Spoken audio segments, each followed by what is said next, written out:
স্বৈরশাসনের বিরুদ্ধে কথা বলায় এক যুবককে ধরে নিয়ে যায় পুলিশ, এরপর তার উপর চালায় অমানসিক নির্যাতন। এমনই এক গল্প নিয়ে শর্ট ফিল্ম নির্মাণ করেছেন মাবরুর রশিদ বান্না, নাম দিয়েছেন নাস্তা। ও আমার দেশের মাটি, তোমার পরে ঠেকাই মাথা। সাহস, দেশপ্রেম, তারুণ্যের শক্তি। গল্পের পরতে পরতে যেখানে অশুভ ছায়ার কাছে হার না মানার প্রয়াস, এমন প্রেক্ষাপটে সাজানো মাবরুর রশিদ বান্নার নির্মিত চলচ্চিত্র নাস্তা।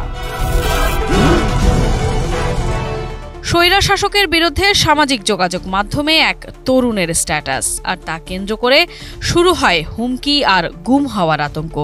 এক পর্যায়ে তাকে ধরে নিয়ে যায় পুলিশ। সেই তরুণ শিকার হয় অমানবিক টর্চারের।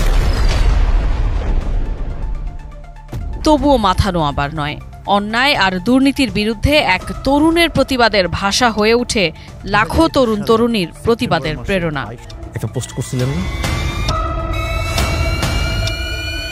সোশ্যাল মিডিয়ার যুগে নিমিষেই ছড়িয়ে পড়ে সেই অন্যায়ের প্রতিবাদ। উত্তপ্ত হয় রাজপথ, দাবি আর প্রশ্নের মুখে প্রশাসন। জুলাই বিপ্লবের এমন অনেক প্রতীকী চিত্র নিয়েই দেশের মানুষের কাছে এ প্রজন্মের আত্মত্যাগের গল্প বলেছেন পরিচালক বান্না। কবে ফালাইছে সেটা নিয়ে আপনারা ফালাইতেছেন। শত রক্তচক্ষু উপেক্ষা করে যুগে যুগে হার না মানা জাতির চিহ্ন রেখে গেছে নতুন প্রজন্ম। মাথা নত করে নয়, সারা দেশ এক হয়ে জন্ম দিয়েছে নতুন এক বাংলাদেশের। নাস্তা খান, ভিতরে কলিজা আছে, কলিজা স্পেশাল সিঙ্গারা আমাদের। খান খান। Sadia Nancy, ATN news, Dhaka.